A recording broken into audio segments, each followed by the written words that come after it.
So this is a new recipe that we've never tried before. Shrimp stuff. It's gonna be delicious. This is one of my favorite kinds because the prep is 5 minutes and it only cooks 20 minutes, and the calories are nice. So I love that about HelloFresh. You can always like keep track of your calories. You can look for certain ones, certain length of time to cook. It makes it so convenient. Do you ever get like so hooked on a product that you just don't want to live without it? I feel like that's how I am about HelloFresh, because I don't want to go to the grocery store and I don't want to think every week about what am I going to make for dinner. It's so fun to me. I know that sounds so cheesy, but I love to get on HelloFresh.com and like look at all the different meals they have that week. They have over 40 plus meals. They have snacks. They have things for get-togethers. So it's a lot of fun to get on there and you can pick what you want. I've even had weeks where I didn't pick what I want and I let HelloFresh send it to me. I have never been let down. I have never been disappointed. I always feel like the quality of their ingredients are so great. They're farm to table. You can go to HelloFresh.com and use my code CharmingAbode16 at checkout and get 16 free meals and free shipping. Jason has always enjoyed cooking, but lately getting him to cook has been just a little more difficult. I like that if he's going to cook, this is his go-to. He is like, yes, he will make a HelloFresh because he feels confident. He knows that he is provided the steps to make it easy. I've said in past videos that I've actually used HelloFresh to like teach me how to cook because I just feel like a lot of the little techniques and the little things that they provide for you to do is so handy. You can head to HelloFresh.com, use my code CharmingAbode16 at checkout and get 16 free meals plus free shipping. Thank you, HelloFresh, for sponsoring today's video. All right, so this is a video for the last little while I've been dreading making. I haven't really wanted to talk about this, and you guys have all been very patient waiting a couple months now to hear everything that we've talked about with the doctor and everything that's been going on. I'm going to start off by saying it's been a little rough lately, hasn't it? It's been a little rough lately. Let's go into details a little bit about why it's been a little rough. They changed my medication, or adjusted it, removed one. Tomorrow we're doing a different one. And I've been sleeping a lot. Very sleepy. So for those of you that are in the dementia world, Jason has been on Namenda for the last 5 years. It is mainly used for people who have Alzheimer's. The doctor and I both felt like maybe it wasn't a necessary medication, since we already always known that Jason hasn't had it, but we decided to give it a try back then to see if it made a difference. I'm now speculating on whether or not it was making a difference. Talk a little bit more about how... So we weaned off of it, and... Very gradually. It was never just a sudden stop. Yeah, and then, but so... I don't know how, I guess the way to describe it would be like my third eye right here. It's just what it has felt like was more and more fuzzy up in here, and then right here I've always got this floating feeling in my brain that hasn't gone away. It got pretty pronounced, but it's faded back, and but it's still there. And we've noticed an increase of I feel almost like confusion and memory. Yep. This past week, you're actually going to see it in today's video. Wow, it's very loud. C130.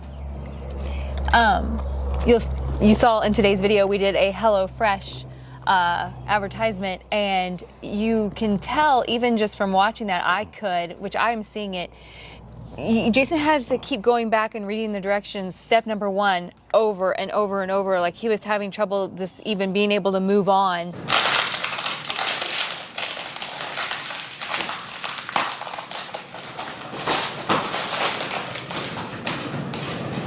Jason, how much do you rely on those directions now with your dementia to keep on track? 100%.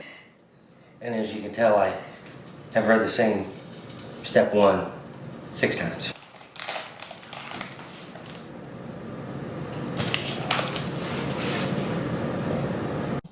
And he forgot key ingredients. Salt's not key. It just, things that are out of character that you could just tell that there was progression, and he's just really struggling lately. So before we get into everything you guys have been wanting to hear about the SIN1 test, the biopsy that we did, I want to let you know that this is part 1, and obviously you're watching this on A Charming Abode. If you do not know, we started a second channel. It's called Living with Dementia, and we're going to be moving all the videos over to that one. We already have been the last few weeks. All the old videos have been going over there. The new videos will be going there. So here's part 1, and then we will switch, and you can go over there so you can find it. And that way we can start to separate the 2 channels. So YouTube will stop getting confused on what is home decor and what is dementia.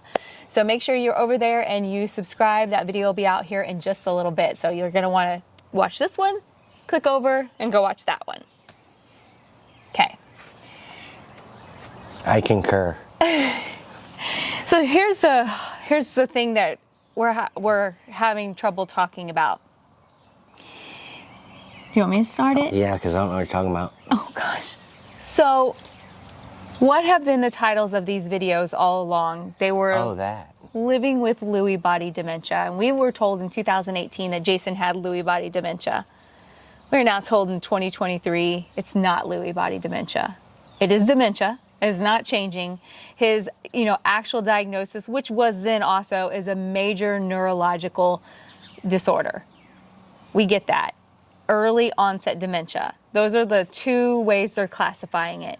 But according to the SIN1 biopsy, it did not show the markers for it. Right. Your perspective of it is different than mine, because I don't know, we don't think about things the same way anymore. Well, tell me your thoughts on when we were told that and what you thought. I don't have many thoughts. They float away so fast. So from a caregiver point of view, it made me feel just confused and heartbroken and sad, because I think in life you want to know, like, I'm a nurse, so I want to know the diagnosis, so I know how to treat it. But I have to remind myself that in the world of neurological diseases, that you don't always get it. And we talked with the doctor, and she was sad to say that she does not believe that we're ever going to know what kind of dementia Jason has until he passes away. And we discussed that and doing an autopsy, because they have specialists there that specialize in that, and they can tell us exactly. I volunteered for the autopsy now, but they frowned upon that. So you're such a goofball. I feel like I'm a giver. I wanted to give. You wanted to go ahead and give. Yeah, a little prematurely there. Yeah. Oh man. So anyway, we laugh because you kind of just have to laugh and roll with the punches. So we're going to go into more depth with this over on the second channel, so we can start to get everything over there. So if you would like to hear more about what the doctor said and more about how this is going, head on over to the Living with Dementia channel. And we will see you over there in just a few minutes. And you better tune in, because I'm about to come alive. Are you going to come alive? You're pretty dead right now. I was holding back. You're holding back. Oh, okay. All right. And for those of you that watch here on A Charming Abode, thank you so much.